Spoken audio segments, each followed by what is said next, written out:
अस्सलाम वालेकुम, बिस्मिल्लाहिर्रहमानिर्रहीम।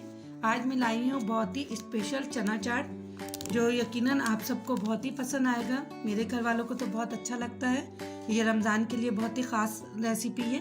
तो चले अपनी रेसिपी की जानिब चलते हैं। मैंने 1 पाव के करीब चना लिया था, जिसको मैंने उबाल लिया है। ये इस तरीके से, बिल्कुल देखिए इस तरीके से गल गया है। अब मैं इसमें मसाला डालूंगी। ये यूनिक की रेसिपी है, आपने कभी नहीं खाई होगी। स्पून जो है वो मैं टैंक का डाल रही हूँ। ये देखें, इस 1 टीस्पून चीनी का डालूंगी। हरी मसाले डालूंगी। मैंने हाफ जो है खीरा लिया था वो डाल दूंगी। अगर आपको पसंद है तो आप डालिएगा। एक टमाटर लिया था, उसको मैंने चॉप कर लिया है, ये मैं डाल दूंगी इसमें।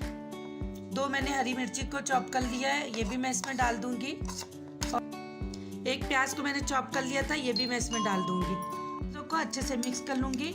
आप चाहे तो इसमें चाट मसाला भी डाल सकते हैं। ये बहुत आसान सी रेसिपी है, आप सब बहुत ही जल्दी बन जाती है और यकीनन आप सबको बहुत ही पसंद आएगा। धनिया डाल दूंगी।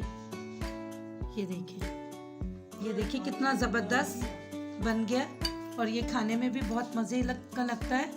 अगर आपको मेरी रेसिपी अच्छी लगी हो तो मेरे चैनल को लाइक करें, सब्सक्राइब करें और हर नई आने वाली रेसिपी आप तक बआसानी पहुंच सके। 3 आलू को भी बॉयल करके डालना था, तो उस टाइम मैं भूल गई थी।